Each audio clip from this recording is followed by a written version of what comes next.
سندھ کے ضلع خیر پور کے غلام حیدر کا موبائل فون کی ایک مس کال کے ذریعے سال 2014 میں سیما نامی لڑکی سے رابطہ ہوا۔ 3-4 ماہ تک دونوں فون پر بات کرتے رہے۔ خاندان والے نہ مانے تو دونوں نے کورٹ میرج کر لی اور کراچی جا بسے۔ دونوں کے ہاں 4 بچے پیدا ہوئے۔ غلام حیدر کراچی میں رکشہ چلاتا تھا، لیکن 2019 میں روزگار کے لیے سعودی عرب چلا گیا۔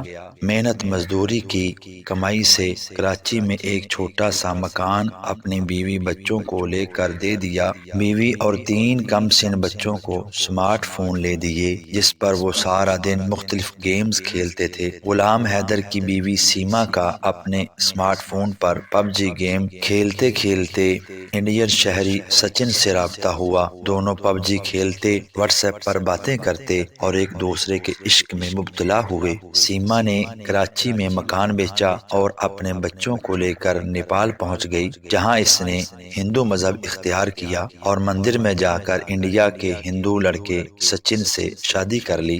سچن کی مدد سے بچوں سمیت غیر قانونی طور پر نیپال سے انڈیا داخل ہوئی اور دونوں دہلی کے قریبی علاقے میں کرایہ کے مکان میں رہنے لگے۔ انڈیا میں شادی رجسٹر کروانے کے لیے سیما کی جعلی دستاویزات تیار کروانے کے لیے ایک ایجنٹ سے رابطہ کیا گیا، جو پولیس کا مخبر نکلا، اور سیما اپنے 4 بچوں اور سچن نامی عاشق سمیت پولیس کے ہتھے چڑھ گئے۔ البتہ عدالت نے انہیں ضمانت پر رہا کر دیا ہے۔ سیما نے انڈین صحافیوں کو بتایا ہے کہ وہ اپنے خاوند غلام حیدر کو چھوڑ کر اپنی مرضی سے نیپال سے انڈیا پہنچی ہے۔ سچن کے عشق میں اس نے اسلام چھوڑ کر ہندو مذہب اختیار کیا ہے اور نیپال کے مندر میں اس نے سچن سے شادی کر لی ہے۔ اب وہ پاکستان نہیں جائے گی۔ دوسری طرف سیما کے خاوند نے سعودی عرب میں درخواست کی ہے کہ میری بیوی اور بچوں کو پاکستان واپس بھیجا جائے۔ چینل کو ضرور سبسکرائب کیجیے گا۔ اللہ حافظ۔